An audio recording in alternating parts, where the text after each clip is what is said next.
పూర్వప్పుడు శౌనకాది మహామనులు నైమిషారంలో ఉన్నవారై పూల మహామనులు కలిగినారట. ఏ వ్రతం చేసినా ఏ తపస్సు చేసినా కూడా వాళ్ళకు సిద్ధించును అతి దాని మహాములు సూర్య వారిని కోరినారట.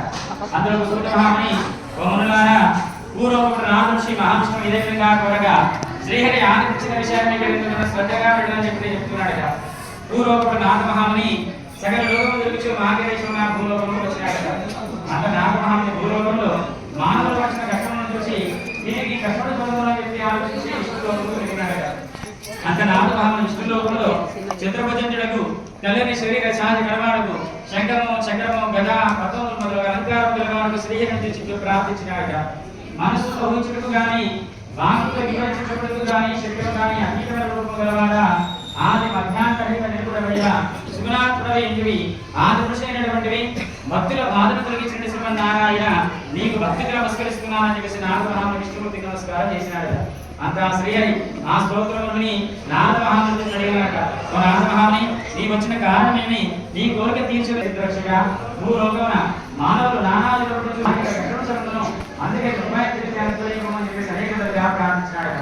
అందులో శ్రీహరి నారద మహాముని ఆ వ్రతమును భక్తి శ్రద్ధతో ఆచరించిన వారు ఇహలోకమ నాశక రైతులు పొందిన వారై పరమ మోక్ష పద్ధతులు వర్ణించుకున్నాడు.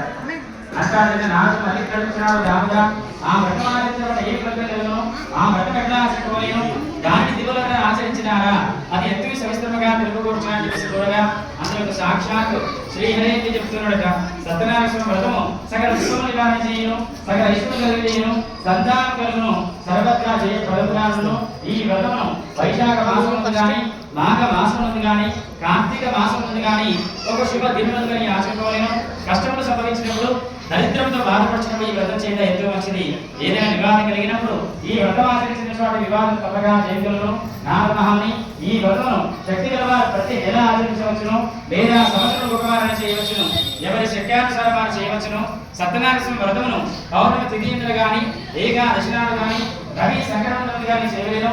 సూర్యోదయం పూర్వం నిద్రలేచి కాలాకృతం నిలవేసుకొని స్నానాసదర్శనం ప్రకారం నిర్వర్తించుకొని శుచియేతర భక్తితో దేవాసులు సత్యనారాయణ ప్రభు నీ అనుగ్రహ పొందకై భక్తి శ్రద్ధలతో సత్యనారాయణ వ్రతాన్ని ఆచరిస్తున్నామని చెప్పి తన మనసులో స్వామి ధ్యాన గోమయం కలిపి శుద్ధి చేసి వరిపిండి మొదలుగా 2 విషయంలో ముగ్గులు పెట్టి దానిపై నూతన వస్త్రాలు వచ్చి దానిపై బియ్యం పోసి కలశం చూడలేను. ఆ కలశమును వెండితో గాని రాతితో గాని ఇతడి లేదా మట్టితో గాని చేయలేను. మరలా కొత్త వస్త్రం ఉంచవలేను. ఆ నూతన వస్త్రం మీద సత్యనారాయణ స్వామి ప్రతిమ ఉంచవలేను. ఆ ప్రతిమ ఒక్కొక్కసారి బంగారంతో గాని అర్ధక్షర బంగారంతో గాని లేదా పాల్చుల బంగారంతో గాని చేయించి పంచామృతాలతో అభిషేకం గావించి మండపంలో ఉంచవలేను.